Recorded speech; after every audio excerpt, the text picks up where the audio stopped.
የካፋ ነገስታት ዘውድና መቀመጫ ከ128 ዓመታት በኋላ ለካፌቾ ዘመን መለወጫ በዓል ማሽቃሩ ወደ ስፍራው ተመልሶ ሲጎበኝ ቆይቷል።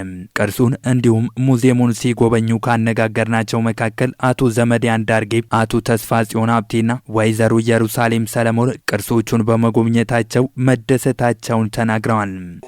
እኔ በእድሜ ከአንደኛ ደረጃ ጀምሮ እስከ ዩኒቨርሲቲ ስማር በታሪክ ነው የካፋ ንጉስ ዘውድ መቀመጫ እንዳለ ደግሞ ዘመናዊ የመንግስት አደረጃጀት ይዘት ያለው የዲሞክራሲ ስርዓት ያለው መሆኑን በታሪክ ትምህርት ላይ ተጽፎ ተመሪያለው። ከዚያም ባሻገር ታላላቆች ታሪክ አዋቂዎች እንደዚሁም የተጻፉና ያልተጻፉ ታሪኮች ሲነሱ ሲወሱ ከዛ ከመረዳት ባሻገር ንጉስ እንደነበረን ከመስማት ከመማር ባሻገር በአይን የሚታይ መዳሰስ የሚችል ሪል ክራውን ዘውድ ካፋ ንጉስ የነበረው መሆኑን ይህንን ከተቋም ማኔጅመንትና ባልደረቦቻችን ጋር በመሆን ሄደን መጎብኘት መቻል አለብን። ያው ሀገራዊ ሀብት ቅርስ ውድ ሀብት ስለሆነ ስለሚጠበቅ ለደህንነቱም ሲባል ወደ ነበረበት ሙዚየም ስለሚመለስ እዚህ ሄዶ አዲስ አበባ ማየት የመቻል እድል የሌላቸው እዚህ በብሔራዊ ቡና ሙዚየማችን ተገኝተው ማየት አለባቸው የሚል ነገር ይዘን ነው እንግዲህ ከመላው ሰራተኞቻችን ጋር እዚህ የተገኘ ነው። በጣም ደስ ብሎኛል።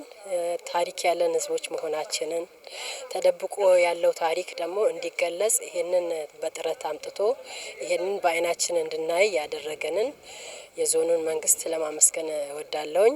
ደስ የሚል በተጨባጭ ዘውድ የደፋ ንጉስ እንዳለን የሚያሳይ ነውና በጣም ልናመሰግናቸው የሚገባው ሰዎች አሉ። ቢያንስ ይሄንን ታሪክ የታሪኩ አካል እንድንሆን ላደረጉን አመራሮቻችን ምስጋና አለኝ። ቅርሶቹ የካፋ ማህበረሰብ ታላቅ ታሪክ እንዳለው ማሳያ ከመሆናቸው ባሻገር ለትውልዱ ታሪክን የሚያስገነዝብ ነው ብለዋል።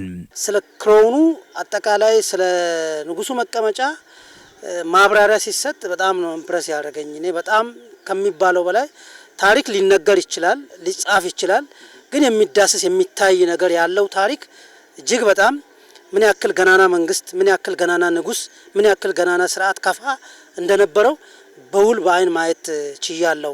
የዚህ ታሪክ አንድ አካል መሆን ልዩ ስሜት እንዳለው የገለጹት ጎብኚዎቹም ካለፈው ታሪክ አብሮነትንና አንድነትን መማር ያስችላል ብለዋል። በተጨማሪም የቦንጋ ብሔራዊ ቡና ሙዚየም ከቡና መገኛነት ታሪክ ጋር የተያዙ በርካታ ቁሶችን ያካተተ መሆኑን በመግለጽ የዞኑ ማህበረሰብ ሊጎበኘው እንደሚገባም ገልጸዋል። የቡና ታሪካችን የቡና መገኛነታችንን ከተክሉ አንስቶ እስከ መጠቀሚያ ቁሳቁሶች የሚያሳይ ሰፊ የኤግዚቢሽን ወይንም በስዕልም ይሁን በቁስ የተዘጋጁ ሙዚየም ውስጥ ያሉ እቃዎችን በአካል ማየት ችለናል። ቦንጋ ዩኒቨርሲቲ ይህን ከተረከበ በኋላ ግቢው እንዲያምር አድርጎ በማጠር ዙሪያውን በማሳመር ከዚህ ቀደም የነበሩ ቦታዎች ላንድስኬፑ ለመናፈሻነት እንዲያምር ተደርጎ የተሰራ መሆኑ እጅግ በጣም ከተማችን አንድ የመዝናኛ ስፍራ ታሪክህንም እያወቅ ራስህንም እያዝናና የቦንጋን ቪው ከዚህ ሆኖ ማየት ይቻላልና በዚህ አጋጣሚ የቦንጋ ዩኒቨርሲቲንና እዛ ውስጥ ያሉ ምሁራኖችን ስታፉን በአጠቃላይ ላመሰግን እወዳለሁ። ቡና ሙዚየሙንም ስንጎበኝ ዶክተር ጴጥሮስ ወልደ ጊዮርጊስ እየከፈሉትን ዋጋ የሚያሳይ ነውና ማናችንም መተን እንደው ይሄንን ሙዚየም ልጆቻችንን ቤተሰቦቻችንን ይዘን መተን ብንጎበኝ ብናሳይ ታሪካችንን ብናውቅ የሚል ጥሪ አለኝ። ቡና መገኛ መሆናችንን የሚያበስሩ ብዙ ምልክቶች አሉ። ያም ደግሞ በእኛ ብቻ ሳይሆን በውጪ ሀገር ዜጎችም የተጻፉ ዶክመንቶች አሉ። ከዚህ አንጻር የኛ ቡና መገኛነታችን የሚያጠራጥር አይደለም። በቦንጋ ዩኒቨርሲቲ የብሔራዊ ቡና ሙዚየም ዳይሬክተር አቶ ተሻገር ታደሰ የካፋ ነገስታት የንግስና ዘውድና መቀመጫ በሙዚየሙ ለእይታ በመቅረባቸው በርካቶች እየጎበኙ መደሰታቸውን ገልጸዋል። ይህ ካፋ ህዝብ ሲናፍቅ የነበረውን ይህንን የንጉሱን ዘውድና መቀመጫ ያው በቤቱ መጥቶ አሁን በመጎብኘት ላይ ነው የሚገኘው።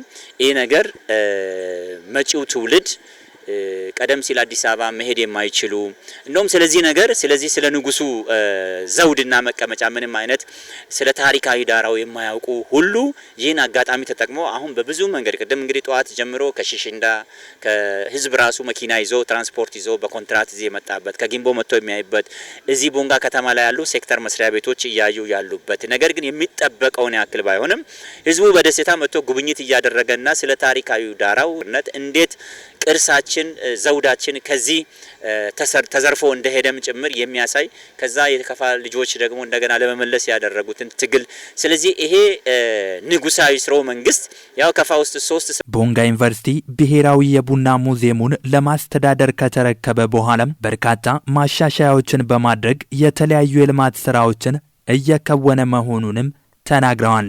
በተጨማሪም የካፋ ነገስታት የንግስና ዘውድና መቀመጫ የጉብኝት ጊዜ 1 ቀን ብቻ የቀረው መሆኑን በመገንዘብ ህዝቡ እንዲጎበኝ ጥሪ አቅርበዋል።